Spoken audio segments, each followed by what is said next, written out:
Everybody saw that he had already opined in a letter dated February 3rd on a number of issues that had been raised, some of which were talked about tonight in public comment. So with that, what I would like to do is turn it over for a 5-10 minute synopsis from Dr. Thornton. Thank you. I'll give you a perspective on the issue from as a superintendent. I've been doing this for a while, and one of the things that I've learned and observed time and time again is that if you don't like the outcome, the first thing to do is condemn a process. And I believe that process has been followed. I believe it's been a thorough process, and it began long before I became your superintendent. Way back in 2004, there was an IB feasibility study committee that looked at IB. We're aware, obviously, the history of the program, how long it has existed at ISD, now in its 11th year, last year having celebrated a decade, an expansion to New Lebanon. So it's not a new program, it's not a new concept. So I find many of the questions that are being raised right now as suspect. But let me tell you a little bit about why IB.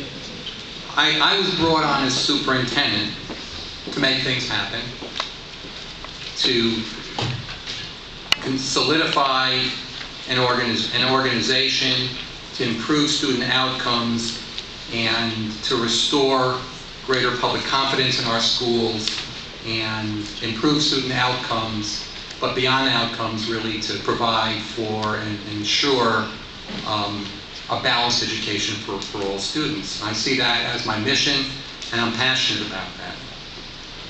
Howard Gardner, a noted author, educator, Harvard professor, many of you may be aware of his seminal studies on multiple intelligence, wrote that IB is less parochial than most American efforts, helping students to think critically, synthesize knowledge, reflect on their own thought processes, and get their feet wet in interdisciplinary thinking. He and others applaud coursework that requires students to make connections within and between disciplines. The middle years program is not a new initiative.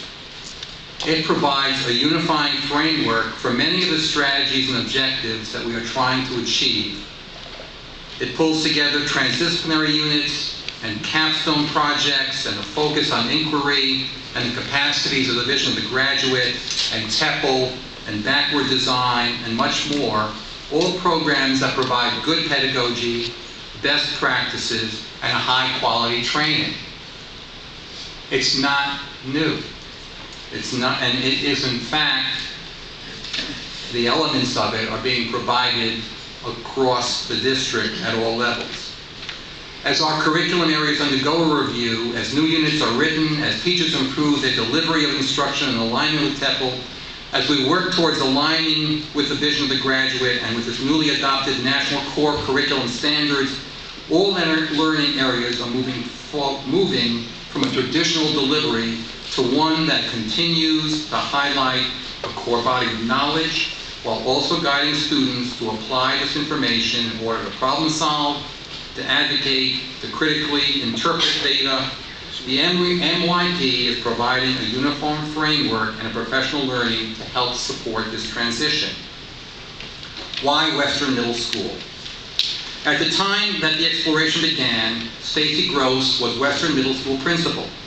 She was one of the tri-chairs of the committee established to follow up on the work of the Secondary School Review Committee, and she was a member of the district data team providing vantage points for understanding the various improvements and strategies that the district was implementing.